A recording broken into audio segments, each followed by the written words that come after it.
ਵਾਹਿਗੁਰੂ ਜੀ ਕਾ ਖਾਲਸਾ ਵਾਹਿਗੁਰੂ ਜੀ ਕੀ ਫਤਿਹ। ਅਸਲਾਮ ਵਾਲੇਕਮ ਆਦਾਬ ਵਰਜ਼। ਮੈਂ ਹਾਂ ਤੁਹਾਡੀ ਹੋਸਟ ਨੀਲਮ ਕੌਰ ਤੇ ਮੈਂ ਟੀਵੀ 84 ਦੇ ਸਾਰੇ ਦਰਸ਼ਕਾਂ ਤੇ ਸਰੋਤਿਆਂ ਦਾ ਦਿਲੀ ਸਵਾਗਤ ਕਰਦੀ ਹਾਂ ਪ੍ਰੋਗਰਾਮ ਸੱਚੋ ਸੱਚ ਵਿੱਚ, ਜਿਹੜੇ ਇਸ ਪ੍ਰੋਗਰਾਮ ਨਾਲ ਦੇਸ਼ਾਂ ਵਿਦੇਸ਼ਾਂ ਤੋਂ ਜੁੜ ਚੁੱਕੇ ਨੇ। ਖਾਲਿਸਤਾਨ ਅਫੇਅਰ ਸੈਂਟਰ ਦੇ ਸੰਚਾਲਕ ਡਾਕਟਰ ਅਮਰਜੀਤ ਸਿੰਘ ਜੀ ਸਟੂਡੀਓ ਵਿੱਚ ਮੇਰੇ ਨਾਲ ਸ਼ਾਮਲ ਨੇ। ਆਓ ਨਾ ਮਿਲ ਕੇ ਅੱਜ ਦੀ ਅਹਿਮ ਇਸ਼ੂਜ਼ ਉੱਪਰ ਗੱਲਬਾਤ ਕਰਦੇ ਹਾਂ। ਜੀ ਡਾਕਟਰ ਸਾਹਿਬ ਵਾਹਿਗੁਰੂ ਜੀ ਕਾ ਖਾਲਸਾ ਵਾਹਿਗੁਰੂ ਜੀ ਕੀ ਫਤਿਹ। ਜੀ ਡਾਕਟਰ ਸਾਹਿਬ ਜੀ ਆਇਆਂ ਨੂੰ ਪ੍ਰੋਗਰਾਮ ਸੱਚੋ ਸੱਚ ਵਿੱਚ ਬਹੁਤ ਸ਼ੁਕਰੀਆ ਜੀ। ਡਾਕਟਰ ਸਾਹਿਬ ਅੱਜ 23 ਦਸੰਬਰ 2019 10 ਪੋਹ ਨਾਨਕਸ਼ਾਹੀ ਸੰਮਤ 551 ਦਾ ਦਿਨ ਹੈ ਤੇ ਡਾਕਟਰ ਸਾਹਿਬ ਪ੍ਰੋਗਰਾਮ ਸ਼ੁਰੂ ਕਰਨ ਤੋਂ ਪਹਿਲਾਂ ਅਸੀਂ ਆਪਣੇ ਦਰਸ਼ਕਾਂ ਤੇ ਸਰੋਤਿਆਂ ਨੂੰ ਹਮੇਸ਼ਾ ਤਰ੍ਹਾਂ ਦੱਸੀਏ ਵਿਊਅਰਸ, ਜੇ ਤੁਸੀਂ ਹੱਕ ਸੱਚ ਇਨਸਾਫ ਤੇ ਪੈਰਾ ਦਿੰਦਾ ਇੱਕੋ ਇੱਕ ਚੈਨਲ ਟੀਵੀ 84 ਨੂੰ ਦੇਖਣਾ ਚਾਹੁੰਦੇ ਹੋ ਤਾਂ ਤੁਸੀਂ ਦੇਖ ਸਕਦੇ ਹੋ spectrum cable, RCN cable, Bell Fibe cable in Canada, roku, Jadoo box, ਸ਼ਾਵਾ, ਫੇਸਬੁੱਕ, ਟੀਵੀ 84 ਦੀ ਐਪ ਰਾਹੀਂ online streaming and IP box ਤੇ ਤੁਸੀਂ ਟੀਵੀ 84 ਨੂੰ ਦੇਖ ਸਕਦੇ ਹੋ। ਵਿਊਅਰਸ, ਜੇ ਤੁਸੀਂ ਟੀਵੀ 84 ਨਾਲ ਜਾਂ ਪ੍ਰੋਗਰਾਮ ਸੱਚੋ ਸੱਚ ਨਾਲ ਫੇਸਬੁੱਕ ਰਾਹੀਂ ਜੁੜੇ ਹੋ ਤਾਂ ਇਸ ਨੂੰ ਵੱਧ ਤੋਂ ਵੱਧ ਲਾਈਕ ਕਰੋ ਤੇ ਸ਼ੇਅਰ ਕਰੋ ਅਤੇ ਨਾਲ ਹੀ YouTube ਤੇ ਸਬਸਕ੍ਰਾਈਬ ਵੀ ਕਰੋ। ਇਹ ਵੀ ਦੱਸ ਦਿਓ ਕਿ ਤੁਸੀਂ ਟੀਵੀ 84 ਦੀ ਐਪ ਨੂੰ ਐਂਡਰੋਇਡ ਐਂਡ ਐਪ ਸਟੋਰ ਤੇ ਡਾਊਨਲੋਡ ਕਰਕੇ ਜੋ ਟੀਵੀ 84 ਦੀ ਲਾਈਵ ਸਟ੍ਰੀਮ ਹੈ ਉਸ ਨੂੰ ਤੁਸੀਂ 24 ਆਵਰਸ ਦੇਖ ਸਕਦੇ ਹੋ। ਵਿਊਅਰਸ, ਹੁਣ ਅਸੀਂ ਆਪਣੇ ਪ੍ਰੋਗਰਾਮ ਦੀ ਸ਼ੁਰੂਆਤ ਕਰਨ ਜਾ ਰਹੇ ਹਾਂ। ਅੱਜ ਅਸੀਂ ਇਸ ਵੀਕ ਦਾ ਪਹਿਲਾ ਪ੍ਰੋਗਰਾਮ ਕਰਨ ਜਾ ਰਹੇ ਹਾਂ। ਆਈ ਹੋਪ, ਅਸੀਂ ਆਸ ਕਰਦੇ ਹਾਂ ਕਿ ਤੁਹਾਡਾ ਵੀਕਐਂਡ ਬਹੁਤ ਹੀ ਵਧੀਆ ਗੁਜ਼ਰਿਆ ਹੋਏਗਾ। ਹੁਣ ਆਪਾਂ ਗੱਲਬਾਤ ਕਰਾਂਗੇ ਅੱਜ ਦੇ ਪਹਿਲੇ ਅਹਿਮ ਇਸ਼ੂ ਦੇ ਨਾਲ। ਸੋ ਅਸੀਂ ਚਾਹਾਂਗੇ ਕਿ ਤੁਸੀਂ ਸਾਡੇ ਨਾਲ ਇਸੇ ਤਰ੍ਹਾਂ ਹੀ ਜੁੜੇ ਰਹਿਣਾ। ਦੇਖਣ ਸੁਣਨ ਲਈ ਤੁਹਾਡਾ ਸਭ ਦਾ ਬਹੁਤ ਬਹੁਤ ਸ਼ੁਕਰੀਆ। ਜੀ ਡਾਕਟਰ ਸਾਹਿਬ, ਕੀ ਕਹਿਣਾ ਚਾਹੋਗੇ? ਦੇਖੋ, ਅੱਜ ਕੱਲ੍ਹ ਜਿਹੜੇ ਦਿਨ ਚੱਲ ਰਹੇ ਨੇ ਸਾਡੇ ਇਤਿਹਾਸ ਦੇ 3 ਸਦੀਆਂ ਪੁਰਾਣੇ ਇਤਿਹਾਸ ਦੇ ਉਹ ਦਿਨ ਨੇ ਜਿਨ੍ਹਾਂ ਦੇ ਵਿੱਚ ਮਨ ਦੇ ਵਿੱਚ ਵੈਰਾਗ ਵੀ ਹੁੰਦਾ ਹੈ, ਅੱਖਾਂ 'ਚੋਂ ਅਥਰੂ ਵੀ ਵਗਦੇ ਨੇ ਜੀ। ਔਰ ਇਤਿਹਾਸ ਦੇ ਉਹ ਪਿੱਲਰ ਗੁਰੂ ਕੇ 4 ਸਾਹਿਬਜ਼ਾਦੇ, ਮਾਤਾ ਗੁਜਰੀ ਜੀ, ਹਜ਼ਾਰਾਂ ਉਹ ਸਿੰਘ ਜਿਨ੍ਹਾਂ ਨੇ ਸੱਚ, ਹੱਕ, ਇਨਸਾਫ ਦੇ ਰਸਤੇ 'ਤੇ ਤੁਰਦਿਆਂ ਆਪਣੀਆਂ ਜਾਨਾਂ ਕੁਰਬਾਨ ਕਰਕੇ ਕੁੱਲ ਮਨੁੱਖਤਾ ਨੂੰ ਔਰ ਖਾਲਸਾ ਪੰਥ ਦਾ ਉਹ ਮੈਸੇਜ ਜਿਹੜਾ ਕਿ ਗੁਰੂ ਕਲਗੀਧਰ ਪਾਤਸ਼ਾਹ ਨੇ ਫਰਮਾਇਆ ਸੀ, ਚੁੰਕਾਰ ਅਜ਼ ਹਮਾ ਹੀਲ ਤੇ ਦਰਗੁਜ਼ਸਤ ਹਲਾਲ ਅਸਤ ਬੁਰਦਨ ਬਾ ਸ਼ਮਸ਼ੀਰ ਦਸਤ, ਕਿ ਜੇ ਇਨਸਾਫ ਲੈਣ ਲਈ ਹੋਰ ਸਾਰੇ ਦਰਵਾਜ਼ੇ ਬੰਦ ਹੋ ਜਾਣ ਤੇ ਫਿਰ ਸ਼ਮਸ਼ੀਰ ਨੂੰ ਹੱਥ 'ਚ ਲੈਣਾ ਇਹ ਰੱਬ ਦੇ ਬੰਦਿਆਂ ਦਾ ਕੰਮ ਹੁੰਦਾ ਹੈ। ਇਹ ਇੱਕ ਸਤਤ ਲਗਾਤਾਰਤਾ ਦੇ ਨਾਲ ਜਿਸ ਨੂੰ ਮੁਸਲਸਲ ਕਿਹਾ ਜਾਂਦਾ ਹੈ, ਲੜਾਈ ਹੈ, ਜੰਗ ਹੈ, ਨੇਕੀ ਦੀ, ਬਦੀ ਦੀ, ਸੱਚ ਦੀ ਤੇ ਕੂੜ ਦੀ। ਇਸ ਦੇ ਪਾਤਰ ਬਦਲਦੇ ਨੇ ਹਰ ਯੁੱਗ ਦੇ ਵਿੱਚ, ਹਰ ਸਮੇਂ ਦੇ ਵਿੱਚ। ਇੱਕ ਪਾਸੇ ਉਹ ਲੋਕ ਹੁੰਦੇ ਨੇ ਖਾਸ ਤੌਰ ਤੇ ਜਿਨ੍ਹਾਂ ਦੇ ਕੋਲ ਹਕੂਮਤਾਂ ਹੁੰਦੀਆਂ, ਉਹ ਸਮਝਦੇ ਨੇ ਕਿ ਤਾਕਤ ਦੇ ਬਲਬੂਤੇ ਸੱਚ ਨੂੰ ਦਬਾਇਆ ਜਾ ਸਕਦਾ ਹੈ, ਉਹ ਜ਼ੁਲਮ ਦਾ ਸਹਾਰਾ ਲੈਂਦੇ ਨੇ। ਤੇ ਦੂਸਰੇ ਪਾਸੇ ਉਹ ਭਾਵੇਂ ਘੱਟ ਗਿਣਤੀ 'ਚ ਹੋਣ, ਛੋਟਾ ਉਹਨਾਂ ਦਾ ਨੰਬਰ ਰਹਿ ਜਾਏ, ਉਹ ਲੋਕ ਜਿਹੜੇ ਰੱਬ ਦੇ ਉੱਤੇ ਯਕੀਨ ਰੱਖਦੇ ਨੇ, ਜਿਹੜੇ ਸੱਚ ਦੀਆਂ ਕਦਰਾਂ ਕੀਮਤਾਂ 'ਤੇ ਯਕੀਨ ਰੱਖਦੇ ਨੇ, ਜਿਹੜੇ ਇਸ ਗੱਲ 'ਤੇ ਯਕੀਨ ਰੱਖਦੇ ਨੇ ਕਿ ਕੂੜ ਨਿਖੁੱਟੈ ਨਾਨਕਾ ਓੜਕ ਸੱਚ ਰਹੀ, ਉਹ ਆਪਣੇ ਪਿਆਰੇ ਦਾ ਪੱਲਾ ਫੜ ਕੇ ਆਪਣੇ ਨਿਰੰਕਾਰ ਦੀ ਯਾਦ ਨੂੰ ਆਪਣੇ ਮਨ 'ਚ ਵਸਾ ਕੇ ਬਿਨਾਂ ਨਤੀਜਿਆਂ ਦੀ ਪਰਵਾਹ ਕੀਤੇ ਇਸ ਰਸਤੇ ਤੇ ਨਿਕਲ ਪੈਂਦੇ ਨੇ। ਹਕੂਮਤਾਂ, ਹਾਕਮ ਆਉਂਦੇ ਨੇ, ਚਲੇ ਜਾਂਦੇ ਨੇ। ਬਿਲਕੁਲ 6-7 ਹਜ਼ਾਰ ਸਾਲ ਦੇ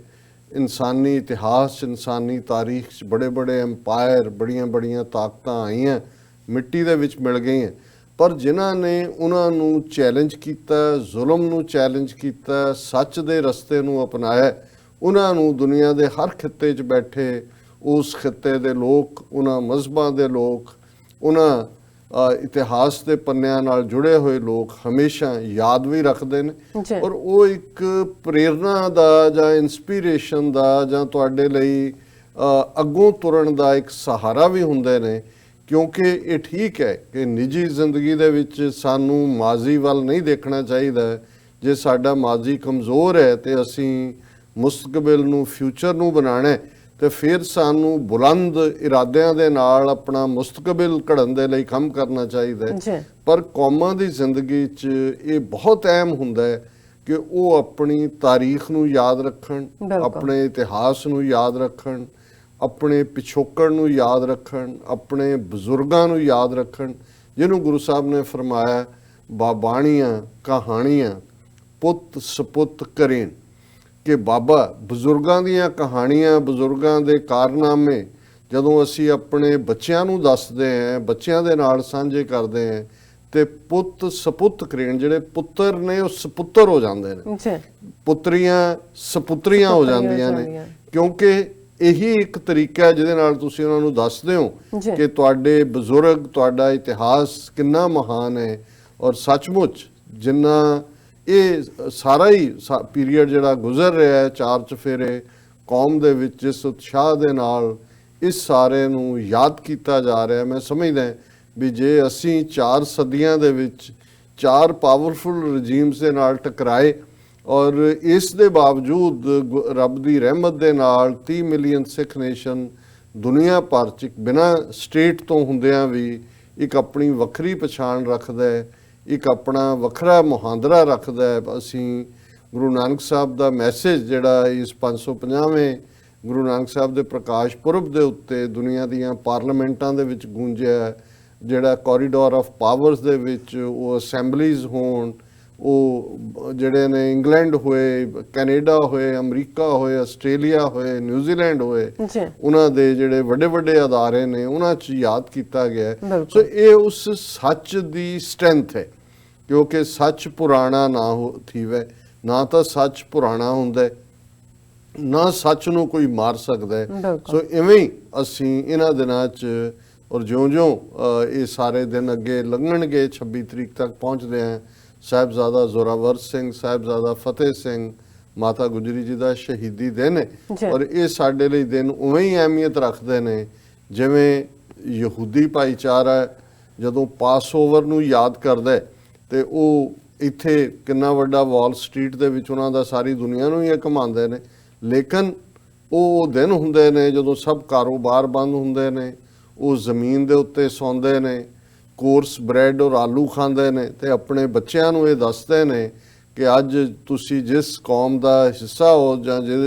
ਜਿਸ ਦੇ ਉੱਤੇ ਫਖਰ ਕਰਦੇ ਹੋ, ਕਿਵੇਂ 2-2.5 ਹਜ਼ਾਰ ਸਾਲ ਪਹਿਲਾਂ ਅਸੀਂ ਇਜਿਪਟ ਦੀ ਗੁਲਾਮੀ 'ਚੋਂ ਜਦੋਂ ਨਿਕਲੇ ਤੇ ਕਿਹਨਾਂ ਹਾਲਾਤਾਂ ਦੇ ਵਿੱਚ ਸਿਨਾਈ ਡੈਜ਼ਰਟ ਦੇ ਵਿੱਚ ਗਵਾਚੇ, ਕਿਹਨਾਂ ਹਾਲਤਾਂ 'ਚ ਨਿਕਲਣ ਤੋਂ ਬਾਅਦ ਔਰ ਕਿੰਨੀ ਪਰਸੀਕਿਊਸ਼ਨ ਦੇ ਬਾਵਜੂਦ ਅਸੀਂ ਜਿਹੜਾ ਸਰਵਾਈਵ ਕੀਤਾ ਹੈ। ਸੋ ਇਸੇ ਤਰ੍ਹਾਂ ਜਦੋਂ ਅਸੀਂ ਇਸਲਾਮ ਦੇ ਹਵਾਲੇ ਨਾਲ ਗੱਲ ਕਰਦੇ ਹਾਂ ਤੇ ਕਰਬਲਾ ਦੀ ਯਾਦ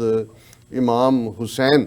ਜਿਨ੍ਹਾਂ ਨੇ ਸ਼ਹੀਦੀ ਪਾਈ, ਉਹਨਾਂ ਨੇ, ਉਹਨਾਂ ਦੇ ਸਾਥੀਆਂ ਨੇ, ਕੁੱਲ ਇਸਲਾਮਿਕ ਵਰਲਡ ਦੇ ਅੰਦਰ ਉਸ ਦਿਨ ਨੂੰ ਯਾਦ ਕੀਤਾ ਜਾਂਦਾ ਹੈ। ਸੋ ਸਾਡੇ ਲਈ ਇਹ ਦਿਨ ਉਸ ਅਹਿਮੀਅਤ ਦਾ ਹੀ ਜਿਹੜਾ ਉਸ ਦੀ ਕੰਟੀਨਿਊਟੀ ਹੈ, ਇਹ ਯਾਦ ਕਰਦੇ ਹਾਂ ਕਿ ਕਿਵੇਂ ਨੰਨੀਆਂ ਜੰਦਾਂ ਵੱਡੇ ਸਾਕੇ ਔਰ ਕਿਵੇਂ 7 ਤੇ 9 ਸਾਲ ਦੇ ਸਾਹਿਬਜ਼ਾਦੇ ਜ਼ੋਰਾਵਰ ਸਿੰਘ, ਫਤਿਹ ਸਿੰਘ ਤੇ 18 ਸਾਲ ਤੇ ਲਗਭਗ 16 ਸਾਲ ਦੇ ਕਰੀਬ ਸਾਹਿਬਜ਼ਾਦਾ ਅਜੀਤ ਸਿੰਘ, ਸਾਹਿਬਜ਼ਾਦਾ ਜੁਝਾਰ ਸਿੰਘ ਔਰ ਬਿਰਧ ਮਾਤਾ ਗੁਜਰੀ ਲਗਭਗ 80 ਸਾਲ ਦੀ ਉਮਰ, ਜਿਨ੍ਹਾਂ ਦੇ ਪਤੀ ਸ਼ਹੀਦ, ਜਿਨ੍ਹਾਂ ਦੇ ਪੋਤੇ ਔਰ ਫਿਰ ਉਹਨਾਂ ਦੀ ਆਪਣੀ ਸ਼ਹਾਦਤ। ਸੋ ਅਸੀਂ ਸਿੱਖ ਸੰਗਤ ਇਹ ਮਹਿਸੂਸ ਕਰਦੇ ਹਾਂ ਕਿ ਅੱਜ ਵੀ, ਔਰ ਕਿਉਂਕਿ ਇਹ ਵੀ ਜਿਵੇਂ ਇੱਕ ਵੀਰ ਨੇ ਪਿਛਲੇ ਦਿਨਾਂ 'ਚ ਲਿਖਿਆ ਸਾਨੂੰ ਕਿ ਜੇ ਅਸੀਂ ਉਸ ਬੀਤੇ ਦੇ ਇਤਿਹਾਸ ਨੂੰ, ਬੀਤੇ 'ਚ ਕੀਤੀਆਂ ਕੁਰਬਾਨੀਆਂ ਨੂੰ ਅੱਜ ਦੇ ਦੌਰ 'ਚ ਜੋ ਸਾਡੇ ਸਾਹਮਣੇ ਜ਼ਾਲਮ ਹਾਕਮ ਨੇ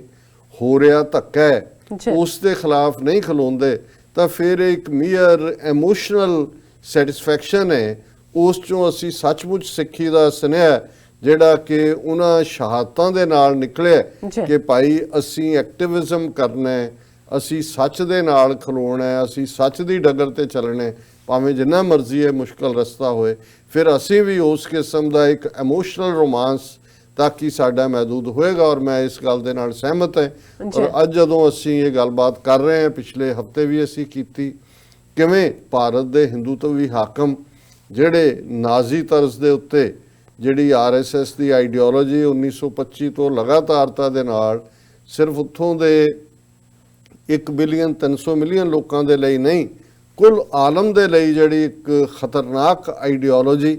ਜਿਸ ਨੇ ਉੱਥੇ ਘੱਟ ਗਿਣਤੀਆਂ ਦਾ, ਅਕਲੀਅਤਾਂ ਦਾ ਤਾਂ ਸਾਹ ਘੁੱਟਿਆ ਹੀ ਘੁੱਟਿਆ, ਅੱਜ ਜਿਹੜੀ ਵੱਡ ਗਿਣਤੀ ਹੈ, ਮੈਜੋਰਿਟੀ ਹੈ, ਉਹ ਵੀ ਇਹ ਮਹਿਸੂਸ ਕਰਨ ਲੱਗ ਪਈ ਹੈ ਕਿ ਭਾਈ ਇਹ ਅਲਟੀਮੇਟਲੀ ਸਾਡੀ ਡਿਸਟਰਕਸ਼ਨ ਹੈ, ਸਾਡੀ ਬਰਬਾਦੀ ਹੈ। ਔਰ ਇਹ ਚੰਗੀ ਗੱਲ ਹੈ ਕਿ ਬੇਸ਼ੱਕ ਜਦੋਂ ਕਸ਼ਮੀਰ ਦੇ ਵਿੱਚ 5 ਅਗਸਤ ਨੂੰ ਜਿਹੜੀ ਆਈਨੀ ਗੁੰਡਾਗਰਦੀ ਕੀਤੀ ਗਈ ਔਰ ਅੱਜ 139 ਦਿਨਾਂ ਤੋਂ ਕਸ਼ਮੀਰ ਦੇ ਲੋਕ ਉਸੇ ਤਰ੍ਹਾਂ ਇੱਕ ਖੁੱਲੀ ਜੇਲ੍ਹ ਦੇ ਵਿੱਚ ਡੱਕੇ ਹੋਏ ਨੇ, ਜਿਸ ਨੂੰ ਅਸੀਂ ਹੋਰ ਡੀਟੇਲ ਦੇ ਵਿੱਚ ਤੀਸਰੇ ਸੈਗਮੈਂਟ ਦੇ ਵਿੱਚ ਗੱਲਬਾਤ ਕਰਾਂਗੇ। ਉੱਥੇ ਜਦੋਂ ਸਿਟੀਜ਼ਨਸ਼ਿਪ ਅਮੈਂਡਮੈਂਟ ਐਕਟ ਜਿਹੜਾ ਉਹ ਇੰਪਲੀਮੈਂਟ ਕੀਤਾ, ਉਸੇ ਹੀ ਤੇਜ਼ੀ ਨਾਲ, ਉਸੇ ਹੀ ਕਾਹਲੀ ਨਾਲ ਕਿ ਪਤਾ ਨਹੀਂ ਵਿੱਚੋਂ ਕੁਝ ਨਿਕਲ ਨਾ ਜਾਏ, ਰਾਜ ਸਭਾ 'ਚ ਵੀ ਲੋਕ ਸਭਾ 'ਚ ਵੀ, ਔਰ ਇਸ ਦਾ ਇੰਪੈਕਟ ਅਸੀਂ ਦੇਖ ਰਹੇ ਕਿ ਨਾਲ ਦੀ ਨਾਲ ਬੜੇ ਹੰਕਾਰੇ ਹੋਏ ਉਸ ਚਾਣਕਿਆ ਦੇ ਪੁੱਤਰ ਔਰ ਬਿੱਲਾ ਰੰਗਾ ਦੀ ਜੋੜੀ ਦਾ ਦੂਜਾ ਕਲਾਕਾਰ ਜਿਹੜਾ ਮੋਦੀ ਤੋਂ ਬਾਅਦ ਉਹਨੇ ਪਾਰਲੀਮੈਂਟ 'ਚ ਕਿਹਾ कि एनआरसी आ रहा है, मैं ये बताना चाहता हूँ एनआरसी आ रहा है, भारत भर में आएगा। कि ज़ाहिर तौर दे उत्ते वो ये कह रहे हैं कि भी यही नहीं कि इस सिटीजनशिप अमेंडमेंट एक्ट दे नाल असीं मुसलमानां नूं बाहर कढ़ दिता है, सगों जिहड़ा हुण असीं दसना चाहुंदे हैं कि असीं मिलियंस ऑफ दूसरे मुस्लिम भी जिहड़े ने भारत भर चों उन्हां नूं स्टेटलैस लोक बनाना है। और झूठ उन्हें पार्लीमेंट च खलो के बोलिया कि 1947 पाकिस्तान च माइनॉरिटीज़ की आबादी जिहड़ी है जिहदा मतलब हिंदू मन्निया जाए 23% सी ते हुण 2.5% रह गई है। वो असी तीसरे सैगमेंट क्योंकि इस दे उत्ते इंडिया टुडे दे एक हिंदू राइटर ने बड़ी डिटेल च लिखिया भी कितना वड्डा झूठ है। और नाल दी नाल पाकिस्तान दे फॉरेन ऑफिस ने भी इस दे उत्ते नोटिस लैंदे इस झूठ नूं एक्सपोज कीता है। काश कि इंडिया टुडे पढ़न तो पहला पाकिस्तान दे जिहड़े हाकम ने उत्थे बैठे लोग डील करदे ने ਉਹੀ ਘੱਟੋ ਘੱਟ ਇਸ ਚੈਲੰਜ ਨੂੰ ਲੈ ਲੈਂਦੇ ਕਿ ਜਿਹੜਾ ਝੂਠ ਇਹ ਵੇਚ ਰਹੇ ਨੇ ਪਾਰਲੀਮੈਂਟ, ਤੁਸੀਂ ਉਸ ਝੂਠ ਦੇ ਜਿਹੜਾ ਗੁਬਾਰਾ ਹੈ ਉਸ ਨੂੰ ਘੱਟੋ ਘੱਟ ਪੰਚਰ ਤਾਂ ਕਰੋ ਫੈਕਟਸ ਦੇ ਨਾਲ। ਪਰ ਚਲੋ ਉਹਨਾਂ ਦਾ ਹੁਣ ਕੀ ਮੈਂ ਬਾਰ-ਬਾਰ ਕੀ ਕਹਿਣਾ, ਲੇਕਿਨ ਔਨ ਦਾ ਡਿਫੈਂਸਿਵ ਔਰ ਬਿਲਕੁਲ ਜਿਹੜਾ ਉਹ ਨਾਅਹਲੀਅਤ ਦਾ ਜਿਹੜਾ ਪ੍ਰਗਟਾਵਾ ਹੈ ਕਈ ਮਾਮਲਿਆਂ 'ਚ। ਲੇਕਿਨ ਦੂਸਰੇ ਪਾਸੇ ਕਿਸ ਧੜੱਲੇ ਨਾਲ ਮੋਦੀ ਨੇ रामलीला ग्राउंड अपनी जिहड़ी तकरीर की और किसी मीडिया ने यह नहीं कहा जी कि बहुत लोग आए कि सिक्योरिटी वाले ये जरूर आया कि 5000 बंदा सिक्योरिटी का लिया और ईवन एक गन्स जिहड़ियां ने एंटाई एयरक्राफ्ट गन्स वो भी जिहड़ियां ने उत्थे पॉइंट आउट कीतियां होईयां सी। सारी दिल्ली च जिहड़ी है उसनूं उन्हां एक गन्स की छांच लिया होया सी। उस तो पहलां ये खबर प्लांट की गई कि जी मोदी की ਜਿਹੜੀ ਹੈ ਉਹ ਅਸੈਸੀਨੇਸ਼ਨ ਹੋ ਸਕਦੀ ਹੈ। ਔਰ ਉੱਥੇ ਫਿਰ ਉਸੇ ਧੜੱਲੇ ਨਾਲ ਉਹ ਝੂਠ ਬੋਲ ਕੇ ਕਹਿ ਰਿਹਾ ਹੈ ਕਿ ਜੀ ਕੌਣ ਕਹਿੰਦਾ ਕਿ ਇਹ ਜਿਹੜਾ ਐਨਆਰਸੀ ਆ ਰਿਹਾ ਇਹ ਤਾਂ ਕੋਈ ਨਹੀਂ, ਬਿਲਕੁਲ ਇਹਦਾ ਕੋਈ ਨੇਸ਼ਨ ਪਰ ਕਿਹਨੇ ਕੀਤਾ। ਸੋ ਇੱਕ ਵੱਡਾ ਝੂਠ ਹੈ। ਦੂਸਰਾ ਵੱਡਾ ਝੂਠ ਉੱਥੇ ਖਲੋ ਕੇ ਬੋਲ ਰਿਹਾ ਹੈ कि जी ये ਜਿਹੜੇ लोग कह रहे हैं कि डिटेंशन सेंटर आ रहे हैं, कोई भारत ਦੇ ਵਿੱਚ डिटेंशन सेंटर नहीं है। हालांकि वो पार्लीमेंट ਦੇ ਵਿੱਚ खुद ही ਮੰਨੇ ਹੋਏ ਨੇ कि भी 2 ਵੱਡੇ डिटेंशन सेंटर, ਇੱਕ ਦੇ ਵਿੱਚ 12000 ਦੇ ਕਰੀਬ ਬੰਦੇ ਆਸਾਮ 'ਚ ਨੇ ਔਰ ਕਈਆਂ ਦੀ ਡੈਥਸ ਹੋਈ ਆ ਉਹਨਾਂ डिटेंशन सेंटਰਾਂ 'ਚ। ਸੋ ਇਹ ਉਹਦਾ ਜਿਹੜਾ ਜਦੋਂ ਤੁਸੀਂ ਝੂਠ ਹੀ ਬੋਲਣਾ ਹੈ ਤਾਂ ਇੰਨਾ ਵੱਡਾ ਝੂਠ ਬੋਲੋ ਕਿ ਵੀ ਕਿਸੇ ਨੂੰ ਲੱਗੇ ਵੀ ਇਹ ਝੂਠ ਹੋ ਹੀ ਨਹੀਂ ਸਕਦਾ। लेकिन इस सब के बावजूद मैं समझदा है भी एक डिवेलपमेंट जी वीकेंड के उत्ते झारखंड वो सूबा है जिहदियां लगभग 16 पार्लीमेंट दीयां सीटां ने और जदों हुण तो 6 महीने पहला इलैक्शनां होईयां 14 पार्लीमेंट सीटां ने और उहदे 14 चों 12 सीटां जिहड़ा वो बीजेपी ने जित्तियां। पिछले 16 साल तो झारखंड दे विच बीजेपी दी हुकूमत सी। 5 फेस ਦੇ ਵਿੱਚ ਉੱਥੇ ਇਲੈਕਸ਼ਨ ਹੋਈ ਔਰ ਝਾਰਖੰਡ ਉਹ ਇਲਾਕਾ ਹੈ ਜਿਹਦੇ 'ਚ ਜਿਹੜੀ ਟਰਾਈਬਲ ਪੋਪੂਲੇਸ਼ਨ ਹੈ ਜਿਨ੍ਹਾਂ ਨੂੰ ਆਦੀਵਾਸੀ ਕਿਹਾ ਜਾਂਦਾ ਹੈ ਜਾਂ ਪੀਪਲ ਆਫ ਦਾ ਬੁਸ਼ਿਜ਼ ਜਾਂ ਬੁਸ਼ ਵੀ ਕਹਿੰਦੇ ਨੇ, ਜੰਗਲੀ ਲੋਕ ਬੁਸ਼ ਝਾੜੀ ਨੂੰ ਕਹਿੰਦੇ ਨੇ, ਜਾਂ ਉਹ ਲੋਕ ਜਿਹੜੇ ਇਨਫੈਕਟ ਓਰੀਜਨਲ ਨੇ, ਨੇਟਿਵ ਨੇ, ਜਿਨ੍ਹਾਂ ਨੂੰ ਜਿਹੜਾ ਬੇਘਰੇ ਕੀਤਾ ਗਿਆ ਹੈ, ਉਹਨਾਂ ਦੀ ਆਬਾਦੀ ਝਾਰਖੰਡ ਦੇ ਵਿੱਚ ਜਿਹੜੀ ਹੈ ਉਹ 26% ਦੇ ਨੇੜੇ ਤੇੜੇ ਹੈ। ਕਦੇ ਇਹ ਜਿਹੜਾ ਝਾਰਖੰਡ ਹੈ ਇਹ ਬਿਹਾਰ ਦਾ ਹਿੱਸਾ ਹੁੰਦਾ ਸੀ। ਇਹ ਜਿਹੜੀਆਂ 2 ਸਟੇਟਾਂ ਕ੍ਰੀਏਟ ਕੀਤੀਆਂ ਇਹ ਆਦੀਵਾਸੀਆਂ ਦੇ ਨਾਂ ਤੇ ਹੀ ਕੀਤੀਆਂ ਗਈਆਂ। ਝਾਰਖੰਡ ਬਿਹਾਰ ਤੋਂ ਅੱਡ ਕੀਤਾ ਗਿਆ, ਬਹੁਤ ਮਿਨਰਲਸ ਨੇ, ਮਿਨਰਲ ਰਿਚ ਸਟੇਟ ਹੈ। ਇਸੇ ਤਰ੍ਹਾਂ ਛੱਤੀਸਗੜ੍ਹ ਦੀ ਸਟੇਟ ਜਿਹੜੀ ਹੈ ਇਹ ਮੱਧ ਪ੍ਰਦੇਸ਼ ਤੋਂ, ਜਿਹਨੂੰ ਕਦੇ ਅੰਗਰੇਜ਼ਾਂ ਦੇ ਜ਼ਮਾਨੇ 'ਚ ਸੀਪੀ ਕਹਿੰਦੇ ਸੀ, ਸੈਂਟਰਲ ਪ੍ਰਦੇਸ਼, ਇਹਨਾਂ ਨੇ ਜਦੋਂ ਰੀਆਰਗੇਨਾਈਜ਼ ਕੀਤਾ ਉਹਦਾ ਨਾਮ ਮੱਧ ਪ੍ਰਦੇਸ਼ ਰੱਖਿਆ। ਉਹਦੇ ਨਾਲ ਉਹ ਛੱਤੀਸਗੜ੍ਹ ਨੂੰ ਤੋੜਿਆ ਗਿਆ ਸੀ, ਅੱਡ ਸਟੇਟ ਬਣਾਈ ਗਈ ਸੀ। ਲੇਕਿਨ ਅਨਫੋਰਚੂਨੇਟਲੀ ਇਹ ਆਸ ਕੀਤੀ ਜਾਂਦੀ ਸੀ ਕਿ ਜੀ ਕਿਉਂਕਿ ਮੱਧ ਪ੍ਰਦੇਸ਼ ਦੇ ਟ੍ਰਾਈਬਲਸ ਹੁਣ ਛੱਤੀਸਗੜ੍ਹ 'ਚ ਨੇ ਔਰ ਝਾਰਖੰਡ 'ਚ ਬਿਹਾਰ ਦੇ ਨੇ ਜਿਨ੍ਹਾਂ ਦੇ ਕੋਲ ਬਹੁਤ ਮਿਨਰਲਸ ਨੇ, ਉਹਨਾਂ ਦੀਆਂ ਖਣਿਜ ਜਾਂ ਕੁਦਰਤੀ ਧਾਤੂਆਂ, ਔਰ ਇਹਨਾਂ ਦੀ ਜ਼ਿੰਦਗੀ ਬਦਲੇਗੀ। ਲੇਕਿਨ ਨਾਲ ਦੀ ਨਾਲ ਜਿਸ ਅੰਦਾਜ਼ ਦੇ ਵਿੱਚ ਐਵੇਂ ਨਹੀਂ ਅਮਰੀਕਾ ਨੇ ਚੁੱਪੀ ਧਾਰੀ ਹੋਈ ਕਿ ਉਹ ਭਾਵੇਂ ਸਿਟੀਜ਼ਨਸ਼ਿਪ ਅਮੈਂਡਮੈਂਟ ਐਕਟ ਹੋਏ, ਕਸ਼ਮੀਰ 'ਚ ਐਬਰੋਗੇਸ਼ਨ ਹੋਏ 370 ਦੀ, ਕਿਉਂਕਿ ਇਹ ਸਾਰੀਆਂ ਮਲਟੀਨੈਸ਼ਨਲ ਜਿੰਨੀਆਂ ਨੇ ਅਮਰੀਕਨ ਵੱਡੇ ਕਾਰਪੋਰੇਟ ਘਰਾਣੇ, ਇਹਨਾਂ ਨੇ ਹਕੂਮਤ ਦੇ ਨਾਲ ਮਿਲ ਕੇ ਜਿਹੜੀ ਪ੍ਰੋਸੈਸ ਮਨਮੋਹਨ ਸਿੰਘ ਦੇ ਵੇਲੇ ਸ਼ੁਰੂ ਹੋ ਗਈ ਸੀ, ਮੋਦੀ ਵੇਲੇ ਤਾਂ ਨੰਗਾ ਚਿੱਟਾ ਹੋ ਕੇ ਹੋ ਰਹੀ ਹੈ, ਇਹਨਾਂ ਨੇ ਉੱਥੇ ਪੂਰਾ ਜਿਹੜਾ ਉਹਨਾਂ ਦੀਆਂ ਮਿਨਰਲ ਬੈਲਟਸ ਕਾਬੂ ਕੀਤੀਆਂ ਹੋਈਆਂ, ਉਹ ਉਸੇ ਤਰੀਕੇ ਦੇ ਨਾਲ ਉਹਨਾਂ ਦੀ ਲੁੱਟ ਖਸੁੱਟ ਹੋ ਰਹੀ ਹੈ। ਕਾਰਪੋਰੇਟ ਵਾਲੇ ਇਹ ਪੈਸੇ ਬਣਾ ਰਹੇ ਨੇ, ਜਾਂ ਉੱਥੇ ਜਿਹੜੇ ਦਲਾਲ ਇਹ ਅੰਬਾਨੀ ਔਰ ਅਡਵਾਨੀ ਤੇ ਮਨਸੁਖਾਨੀ ਔਰ ਜੇਠ ਮਲਾਨੀ, ਇਹ ਸਾਰੀ ਜਿਹੜੀ ਨਸਲ ਹੈ ਇਹ ਗੁਜਰਾਤੀਆਂ ਦੇ ਸਾਰੇ ਖੜੇ ਕੀਤੇ ਹੋਏ ਨੇ। ਸੋ ਇਸ ਵਾਰ ਇਸ ਗੱਲ ਦੀ ਉਹਨਾਂ ਦੇ ਵਿੱਚ ਟ੍ਰਾਈਬਲਸ ਦੇ ਵਿੱਚ ਕਾਫੀ ਅਵੇਅਰਨੈਸ ਸੀ ਕਿ ਭਾਈ ਇਹ 16 ਸਾਲ ਤੋਂ ਬੀਜੇਪੀ ਜਿਹੜੀ ਹੈ ਸਾਨੂੰ ਸਾਡਾ ਫਿਊਚਰ ਤਾਂ ਕੀ ਬਣਨਾ ਸੀ, ਜਿਹੜਾ ਪ੍ਰੈਜ਼ੈਂਟ ਹੈ ਜਿਸ ਹਾਲਤ ਸੀ ਉਸ ਤੋਂ ਵੀ ਬਦਤਰ ਹੋ ਗਏ ਹੈ। ਔਰ ਉਹਨਾਂ ਚੋਣ ਨਤੀਜਿਆਂ ਨੇ ਇਹ ਗੱਲ ਸਾਬਤ ਕੀਤੀ ਹੈ ਕਿ ਜਿੱਥੇ ਲੋਕ ਇਹਨਾਂ ਦੀ ਹਕੀਕਤ ਨੂੰ ਕਾਫੀ ਹੱਦ ਤੱਕ ਜਾਣ ਗਏ ਨੇ, ਉੱਥੇ ਕਿਉਂਕਿ ਇਹ ਸੀਏ ਜਿਹੜੀ ਸਿਟੀਜ਼ਨਸ਼ਿਪ ਅਮੈਂਡਮੈਂਟ ਐਕਟ ਦੇ ਭਾਰਤ ਭਰ ਦੇ ਵਿੱਚ ਐਜੀਟੇਸ਼ਨ ਚੱਲ ਹੀ ਰਹੀ ਸੀ। ਬੇਸ਼ੱਕ ਪਹਿਲੇ 3 ਫੇਜ਼ ਵੋਟਾਂ ਪੈ ਚੁੱਕੀਆਂ ਸੀ, ਅਖੀਰਲੇ 2 ਫੇਜ਼ਸ ਨੂੰ ਉਹਨਾਂ ਨੇ ਜ਼ਰੂਰ ਪ੍ਰਭਾਵਿਤ ਕੀਤਾ, ਕਿਉਂਕਿ ਇਹ ਜਿਹੜੇ ਪ੍ਰੋਟੈਸਟ ਨੇ ਲਗਾਤਾਰ ਜਾਰੀ ਨੇ ਇਹਨਾਂ ਦਿਨਾਂ 'ਚ ਵੀ, ਔਰ ਹੁਣ 23 ਮੌਤਾਂ ਜਿਹੜੀਆਂ ਨੇ ਉਹ ਇਹਨਾਂ ਦੇ ਵਿੱਚ ਹੋ ਚੁੱਕੀਆਂ। 17 ਦੇ ਕਰੀਬ ਮੌਤਾਂ ਕੱਲੀਆਂ ਸਿਰਫ ਯੂਪੀ ਦੇ ਵਿੱਚ ਹੋਈਆਂ। ਪੂਰੀ ਗੁੰਡਾਗਰਦੀ ਉੱਥੇ ਯੂਪੀ ਦੇ ਵਿੱਚ ਆਦਿੱਤਿਆਨਾਥ ਯੋਗੀ ਦੀ ਪੁਲਿਸ ਕਰ ਰਹੀ ਹੈ, ਘਰਾਂ 'ਚ ਵੜ ਕੇ ਔਰਤਾਂ ਨੂੰ ਮਾਰ ਰਹੇ ਨੇ, ਪੁਲਿਸ ਮੁੱਕਰ ਰਹੀ ਹੈ ਜੀ ਅਸੀਂ ਗੋਲੀ ਚਲਾ ਰਹੇ। ਵੀਡੀਓਜ਼ ਨੇ ਕਿ ਕਿਵੇਂ ਉਹ ਉਹਨਾਂ ਨੂੰ ਬੁਲਟਸ ਲੋਡ ਕਰ ਰਹੇ ਨੇ ਉਹਦੇ 'ਚ, ਰਿਵਾਲਵਰਾਂ 'ਚ ਔਰ ਦੂਸਰਿਆਂ 'ਚ। ਔਰ ਇਸੇ ਤਰ੍ਹਾਂ ਉਹਨਾਂ ਦੇ ਜਿਹੜੇ ਪ੍ਰੋਮੀਨੈਂਟ ਰਾਈਟਰ ਨੇ ਜਾਂ ਉਹਨਾਂ ਦੇ ਸੋਸ਼ਲ ਐਕਟਿਵਿਸਟ ਨੇ ਜਿਹੜੇ ਜਸਟ ਪੀਸਫੁਲ ਪ੍ਰੋਟੈਸਟ ਦੇ ਵਿੱਚ ਆਏ, ਉਹਨਾਂ ਨੂੰ ਜਿਹੜਾ ਸੈਡੀਸ਼ਨ ਔਰ ਦੂਸਰੀਆਂ ਧਾਰਾਵਾਂ ਦੇ ਥੱਲੇ ਜੇਲ੍ਹਾਂ 'ਚ ਰੱਖਿਆ ਜਾ ਰਿਹਾ। ਦਿੱਲੀ ਦੇ ਵਿੱਚ ਲਗਾਤਾਰਤਾ ਨਾਲ ਜਾਮੀਆ ਮਿਲੀਆ ਇਸਲਾਮੀਆ ਦੇ ਸਟੂਡੈਂਟਸ ਉਹ ਬਾਹਰ ਵੀ ਉਹਨਾਂ ਦੀ ਯੂਨੀਵਰਸਿਟੀ ਦੇ ਔਰ ਅਦਰਵਾਈਜ਼ ਵੀ ਕਰ ਰਹੇ ਨੇ। ਔਰ ਮੇਰੀ ਇੱਕ ਸਟੂਡੈਂਟ ਨਾਲ ਜਿਹੜੀ ਹੁਣ ਉੱਥੇ ਅਟਰਨੀ ਹੈ ਗੱਲ ਹੋ ਰਹੀ ਸੀ 2-3 ਦਿਨ ਪਹਿਲੇ ਵੀਕਐਂਡ ਦੇ ਉੱਤੇ ਹੀ, ਤੇ ਉਹ ਕਹਿ ਰਹੀ ਸੀ ਕਿ ਜੀ ਬਹੁਤ ਉਹ ਰਹਿੰਦੇ ਵੀ ਜਾਮੀਆ ਇਲਾਕੇ 'ਚ ਹੀ ਹੈ, ਕਿਉਂਕਿ ਇੱਕ ਯੂਨੀਵਰਸਿਟੀ ਹੈ ਜਿਹੜਾ ਮੁਹੱਲਾ ਹੈ ਉਹਦਾ ਨਾਮ ਵੀ ਜਾਮੀਆ ਹੈ। ਤੇ ਉਹ ਕਹਿ ਰਹੀ ਸੀ ਕਿ ਬਹੁਤ ਖੌਫ ਹੈ ਲੋਕਾਂ ਦੇ ਵਿੱਚ ਔਰ ਫਿਕਰਮੰਦ ਨੇ। ਉਹਨਾਂ ਦੀ ਆਪਣੀ ਬੱਚੀ 2 ਸਾਲ ਦੇ, ਉਹਦੇ ਹਸਬੈਂਡ ਵੀ ਇਹ ਦੋਨੋਂ ਸੁਪਰੀਮ ਕੋਰਟ ਦੇ ਅਟਰਨੀ ਨੇ ਉੱਥੇ, ਔਰ ਉਹਨਾਂ ਨੇ ਕਿਹਾ ਜੀ ਅਸੀਂ ਖੌਫਜ਼ਦਾ ਔਰ ਅਸੀਂ ਦੇਖ ਰਹੇ ਹਾਂ ਕਿ ਇਸ ਮੁਲਕ ਨੂੰ ਛੱਡੀਏ, ਸਾਡੀ ਬੱਚੀ ਅਸੀਂ ਸੋਚਦੇ ਹਾਂ ਵੀ ਕੱਲ੍ਹ ਨੂੰ ਜਦੋਂ ਸਕੂਲਾਂ 'ਚ ਜਾਏਗੀ ਉਹ ਕਿਸ ਮਾਹੌਲ 'ਚ, ਵੀ ਇੱਥੇ ਤਾਂ ਇੱਕ ਇੰਨੀ ਨਫ਼ਰਤ ਔਰ ਇਸ ਕਿਸਮ ਦਾ ਮਾਹੌਲ ਸਿਰਜਿਆ ਹੋਇਆ। ਹੁਣ ਕੁੱਲ ਮਿਲਾ ਕੇ ਜਦੋਂ ਤੁਸੀਂ ਇਹ ਸਾਰਾ ਮਾਹੌਲ ਦੇਖ ਰਹੇ ਹੋ ਔਰ ਇੱਕ ਪਾਸੇ ਵਿਰੋਧਤਾ ਦੀ ਲਾਈਨ ਉਹ ਚਨਾਈ ਹੋਏ ਵੈਸਟ ਬੰਗਾਲ 'ਚ ਮਮਤਾ ਬੈਨਰਜੀ, ਜਿਹਦੇ ਬਾਰੇ ਮੀਡੀਆ ਕਹਿ ਰਿਹਾ ਕਿ ਸ਼ੇਰ ਦੀ ਤਰ੍ਹਾਂ ਦਹਾੜ ਰਹੀ ਹੈ, ਉਹਨੇ ਤਾਂ ਆਪਣਾ ਪੂਰਾ ਪ੍ਰੈਸ਼ਰ, ਇੱਕੋ ਇੱਕ ਚੀਫ ਮਿਨਿਸਟਰ ਹੈ ਜਿਹੜੀ ਖੁਦ ਲੀਡ ਕਰ ਰਹੀ ਹੈ ਪ੍ਰੋਟੈਸਟ ਨੂੰ। ਸੋ ਇਸ ਸਾਰੇ ਦੌਰ ਦੇ ਵਿੱਚ ਝਾਰਖੰਡ ਦੇ ਜਿਹੜੇ ਨਤੀਜੇ ਨੇ ਇਹ ਇੱਕ ਜਿਹਨੂੰ ਤੁਸੀਂ ਕਹੋ ਕਿ ਵੀ ਇੱਕ ਹਵਾ ਦੇ ਠੰਡੇ ਬੁੱਲੇ ਵਾਂਗ ਹੈ। ਵੈਸੇ ਅੱਜ ਕੱਲ੍ਹ ਤਾਂ ਉੱਥੇ ਠੰਡ ਇੰਨੀ ਕੁ ਪੈ ਰਹੀ ਹੈ ਵੀ ਅੰਮ੍ਰਿਤਸਰ, ਜਲੰਧਰ, ਲੁਧਿਆਣਾ ਜਿਹੜਾ ਉਸ ਦਾ ਉਹਦੇ 'ਚ ਜ਼ਿਆਦਾ ਠੰਡ ਹੈ ਮਨਾਲੀ, ਸ਼ਿਮਲਾ ਔਰ ਡਲਹੌਜ਼ੀ ਨਾਲੋਂ। ਹੁਣ ਉੱਥੇ ਇਹੀ ਕਹਿ ਦਿੰਦੇ ਗਰਮ ਹਵਾ ਦਾ ਬੁੱਲਾ ਉਸ ਧਰਤੀ ਦੇ ਉੱਤੇ ਮਹਿਸੂਸ ਲੋਕ ਕਰ ਰਹੇ ਨੇ ਕਿ ਝਾਰਖੰਡ ਦੇ ਵਿੱਚ 16 ਸਾਲ ਰੂਲ ਕਰਨ ਵਾਲੀ ਬੀਜੇਪੀ ਨੂੰ ਡਿਫੀਟ ਹੋਈ ਹੈ। ਔਰ ਜਿਹੜਾ ਕੰਬੀਨੇਸ਼ਨ ਝਾਰਖੰਡ ਮੁਕਤੀ ਮੋਰਚਾ, ਇਹਨਾਂ ਦੀ ਇੰਡੀਅਨ ਨੈਸ਼ਨਲ ਕਾਂਗਰਸ ਔਰ ਰਾਸ਼ਟਰੀ ਜਨਤਾ ਦਲ ਲਾਲੂ ਯਾਦਵ ਦਾ, ਜਿਹੜੇ ਲਾਲੂ ਨੂੰ ਅੰਦਰ ਡੱਕਿਆ ਹੋਇਆ, ਉਹਨਾਂ ਨੇ ਐਬਸੋਲੂਟ 82 ਜਾਂ 83 ਸੀਟਾਂ 'ਚੋਂ 46 ਜਾਂ 47, ਮੈਂ ਬਹੁਤ ਪੈਨ ਡਾਊਨ ਡਿਟੇਲ ਨਹੀਂ ਕੀਤੀ, ਉਹਨਾਂ ਦੇ ਸੋ ਕੰਫਰਟੇਬਲ ਉਹਨਾਂ ਦੇ ਕੋਲ ਮੈਜੋਰਿਟੀ ਹੈ। ਅੰਟਿਲ ਅਨਲੈਸ ਜਿਵੇਂ ਉਹਨਾਂ ਨੇ ਨਾਰਥ ਈਸਟ ਦੇ ਸੂਬਿਆਂ 'ਚ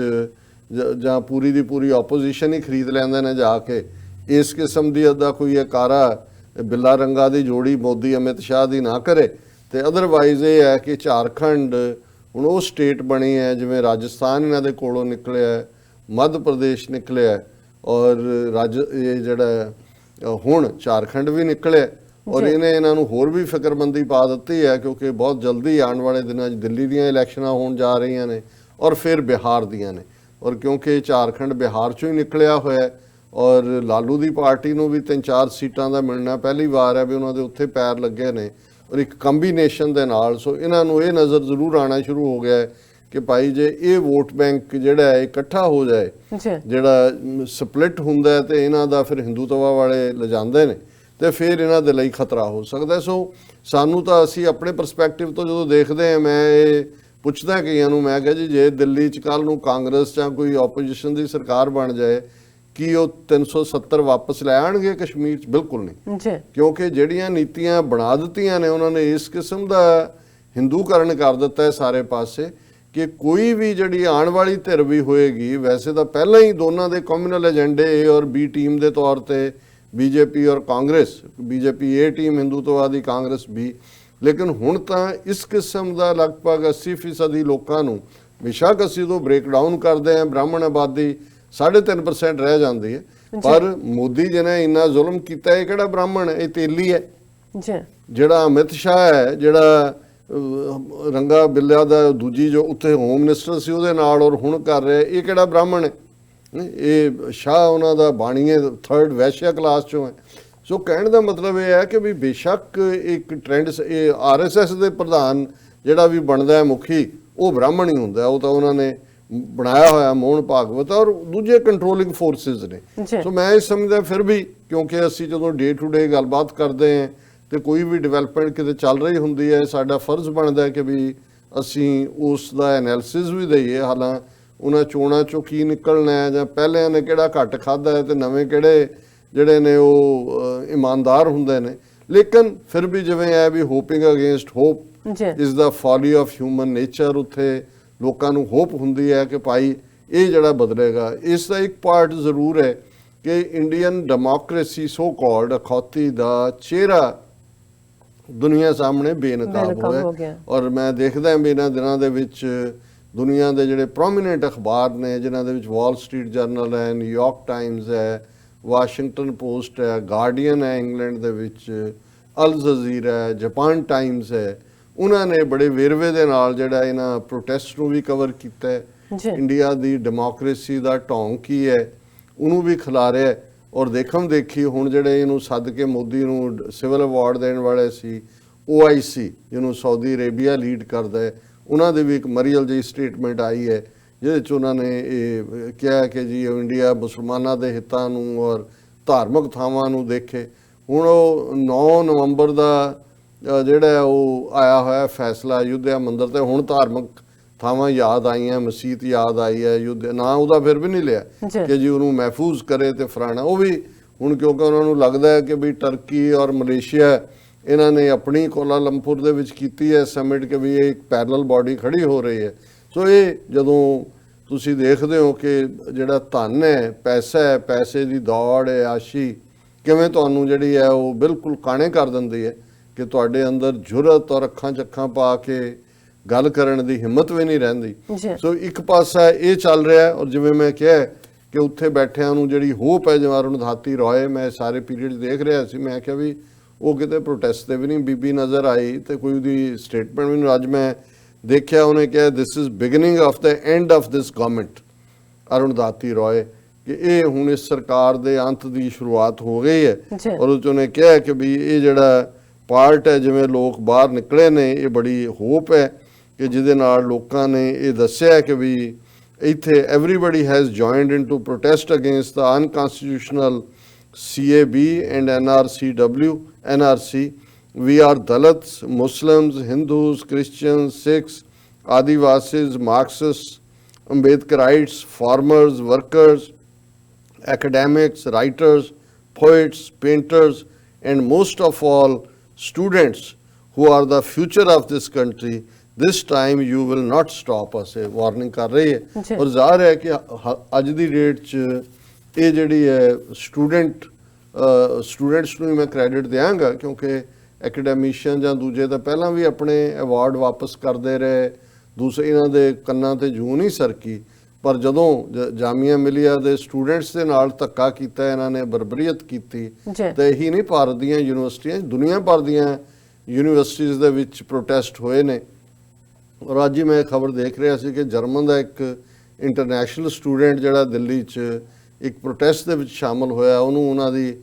ਜਿਹੜੀ ਹੈ ਮਿਨਿਸਟਰੀ ਨੇ ਕਿ ਉਹਨੂੰ ਕਿਹਾ ਕਿ ਵੀ ਛੱਡ ਦੇ ਕੰਟਰੀ ਤੋਂ ਰਹਿਣ ਦੇ। ਸੋ ਉਹਨਾਂ ਨੇ, ਔਰ ਇਹਦੇ ਬਾਵਜੂਦ ਕਿ ਕਿਸ ਲੈਵਲ ਦੇ ਉੱਤੇ ਜਿਹੜੇ ਨੇ ਉਹ ਲੋਕ ਮਾਰੇ ਗਏ ਨੇ, 23-24 ਬੇਗੁਨਾਹ ਲੋਕ, ਪਰ ਮੋਦੀ ਦੀ ਜ਼ਬਾਨ ਚੋਂ ਕੋਈ ਉਹਨਾਂ ਦੇ ਲਈ ਹਮਦਰਦੀ ਜਾਂ ਪੁਲਿਸ ਦੇ ਧੱਕੇ ਦੀ ਥਾਂ ਉਹ ਪੁਲਿਸ ਦੀ ਸਿਫਤ ਕਰ ਰਿਹਾ ਹੈ, ਔਰ ਜਿਹੜੇ ਪ੍ਰੋਟੈਸਟ ਕਰ ਰਹੇ ਨੇ ਉਹਨਾਂ ਨੂੰ ਕਹਿ ਰਿਹਾ ਜੀ ਇਹ ਅਰਬਨ ਨਕਸਲ, ਇੱਕ ਨਵੀਂ ਟਰਮ ਕਿ ਜੀ ਇਹ ਸ਼ਹਿਰੀ ਨਕਸਲਵਾਦੀ ਇਹ ਕੰਮ ਕਰ ਰਹੇ ਨੇ। ਲੇਕਿਨ ਜਿਵੇਂ ਮੈਂ ਕਿਹਾ ਕਿ ਵੀ ਇਹ ਨਾਲ ਦੀ ਨਾਲ ਇਹਨਾਂ ਨੇ ਬਿਆਨ ਦਿੱਤਾ ਹੈ ਕਿ ਜੀ BJP loses Jharkhand poll results not a reflection on citizenship amendment act claim BJP leaders. ਉਹਨਾਂ ਨੇ ਕਿਹਾ ਜੀ ਇਹਦੇ ਚੋਂ ਇਹ ਨਾ ਕੱਢਿਆ ਜਾਏ ਕਿ ਜੀ ਲੋਕਾਂ ਨੇ ਸੀਏ ਰਿਜੈਕਟ ਕਰ ਦਿੱਤਾ, ਇਹ ਲੋਕਲ ਫੈਕਟਰ ਜਿਹੜੇ ਨੇ ਉਹ ਹਾਰ ਦਾ ਕਾਰਨ ਨੇ। ਲੇਕਿਨ ਮੈਂ ਕੁਇਕਲੀ ਜਿਹੜਾ ਫੋਰਨ ਮੀਡੀਆ ਦੇ ਵਿੱਚ ਇਸ ਦੇ ਉੱਤੇ ਕਮੈਂਟਸ ਆਏ ਨੇ, ਉਸ ਦੀ ਮੈਂ ਗੱਲ ਜ਼ਰੂਰ ਕਰਨਾ ਚਾਹੁੰਦੇ ਵੀ ਜਿਹੜੀ ਵਾਲ ਸਟਰੀਟ ਜਰਨਲ ਹੈ ਉਹਨਾਂ ਨੇ ਇਹ ਕਿਹਾ ਕਿ ਵੀ ਜਿਹੜੇ ਭਾਰਤ 'ਚ ਪ੍ਰੋਟੈਸਟ ਹੋ ਰਹੇ ਨੇ ਇਸ ਨਾਲ ਮੋਦੀ ਸਰਕਾਰ ਨੂੰ ਘੱਟੋ ਘੱਟ ਮੁਸਲਮਾਨਾਂ ਨੇ ਸਿੱਧਾ ਚੈਲੰਜ ਕੀਤਾ, ਔਰ ਉਹਨਾਂ ਨੇ ਦੇਖਿਆ ਵੀ ਧੱਕਾ ਭਾਵੇਂ ਉਹਨਾਂ ਨਾਲ ਕਈ ਸਾਲਾਂ ਤੋਂ ਹੀ 2014 ਤੋਂ ਹੀ ਚੱਲ ਰਿਹਾ ਸੀ, ਲੇਕਿਨ ਪਹਿਲੀ ਵਾਰ ਹੈ ਕਿ ਉਹ ਖਲੋਤੇ ਨੇ ਕਿਉਂਕਿ ਉਹਨਾਂ ਨੂੰ ਇਹ ਲੱਗਾ ਕਿ ਹੁਣ ਇਹ ਜਿਹੜਾ ਪਿਆਲਾ ਬਿਲਕੁਲ ਲਿਬਰੇਜ਼ ਹੋ ਗਿਆ। ਔਰ ਇਸੇ ਤਰ੍ਹਾਂ ਵਾਸ਼ਿੰਗਟਨ ਪੋਸਟ ਨੇ ਕਿਹਾ ਕਿ ਵੀ ਇਹ ਜਿਹੜੇ ਭਾਰਤ ਭਰ ਦੇ ਪ੍ਰੋਟੈਸਟ ਨੇ ਮੋਦੀ ਦੇ ਲਈ ਇੱਕ ਵਾਰਨਿੰਗ ਸਾਈਨ ਹੈ। ਔਰ ਇਸੇ ਤਰ੍ਹਾਂ ਉਹਨਾਂ ਨੇ ਈਵਨ ਵਾਸ਼ਿੰਗਟਨ ਪੋਸਟ ਨੇ ਐਡੀਟੋਰੀਅਲ ਵੀ ਲਿਖਿਆ, ਔਰ ਉਹਨਾਂ ਦੇ ਐਡੀਟੋਰੀਅਲ ਬੋਰਡ ਨੇ ਕਿਹਾ ਕਿ ਭਾਰਤੀ ਲੋਕਤੰਤਰ ਇਸ ਵੇਲੇ ਇੱਕ ਸਭ ਤੋਂ ਹੇਠਲੇ ਪੱਧਰ ਦੇ ਉੱਤੇ ਆ ਗਿਆ। ਭਾਰਤੀ ਜਮਹੂਰੀਅਤ ਨੇ ਸਭ ਤੋਂ ਨੀਵਾਂ ਜਿਹੜੀ ਹੈ ਥਾਂ ਉਹਨੂੰ ਟੱਚ ਕਰ ਲਿਆ। ਔਰ ਉਹਨਾਂ ਨੇ ਕਿਹਾ ਕਿ ਵੀ ਇਸ ਵੇਲੇ ਸੀਏ ਦੇ ਜਿਹੜੀ ਸਿਟੀਜ਼ਨਸ਼ਿਪ ਅਮੈਂਡਮੈਂਟ ਐਕਟ ਦੇ ਖਿਲਾਫ ਵੀ ਰੋਸ ਵਿਖਾਵੇ ਨੇ,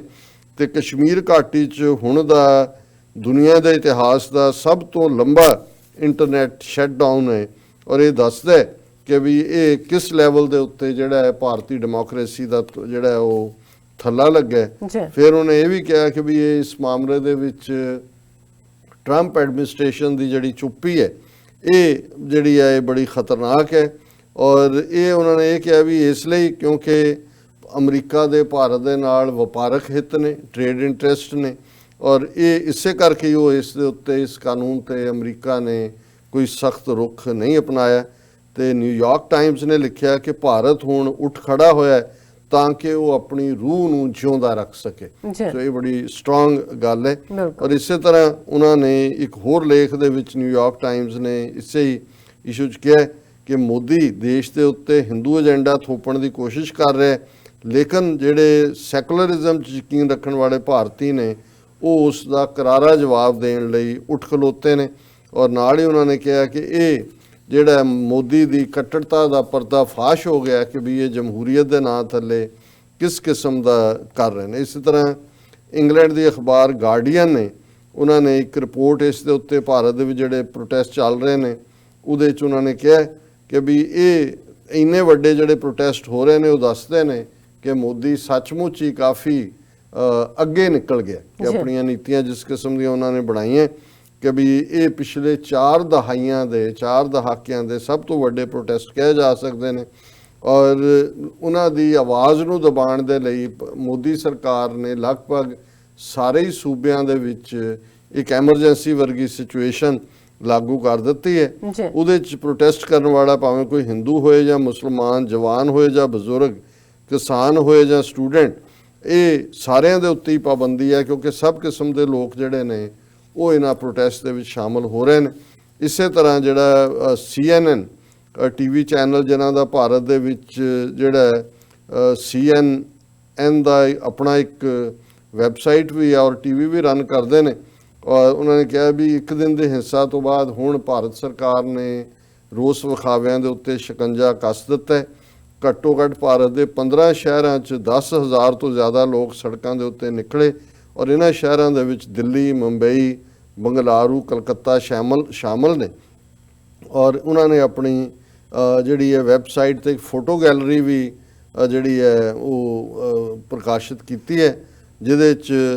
ਅੱਡ-ਅੱਡ ਥਾਂ ਦੇ ਜਿਹੜੇ ਪ੍ਰੋਟੈਸਟ ਨੇ ਉਹਨਾਂ ਨੂੰ ਦਿਖਾਇਆ ਗਿਆ। ਔਰ ਉਹਦੇ 'ਚ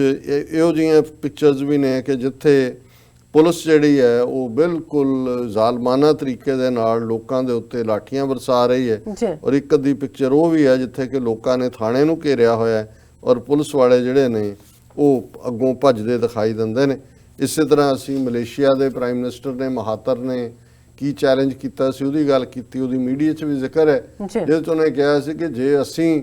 ਜਿਹੜਾ ਹੈ ਤੁਹਾਡੇ ਇਸ ਸਿਟੀਜ਼ਨਸ਼ਿਪ ਅਮੈਂਡਮੈਂਟ ਐਕਟ ਵਰਗਾ ਲਾ ਮਲੇਸ਼ੀਆ 'ਚ ਲੈ ਆਈਏ ਤੇ ਫਿਰ ਤੁਹਾਡਾ ਕੀ ਹਾਲ ਹੋਏਗਾ। ਔਰ ਇਸ ਦੇ ਉੱਤੇ ਇਸੇ ਤਰ੍ਹਾਂ ਅਲ ਜਜ਼ੀਰਾ ਨੇ ਆਪਣੇ ਵੈਬਸਾਈਟ ਦੇ ਉੱਤੇ ਇਹ ਸਿਰਲੇਖ ਦਿੱਤਾ ਹੈ ਕਿ ਵੀ ਇਹ ਜਿਹੜੇ ਨਾਗਰਿਕਤਾ ਕਾਨੂੰਨ ਦੇ ਉੱਤੇ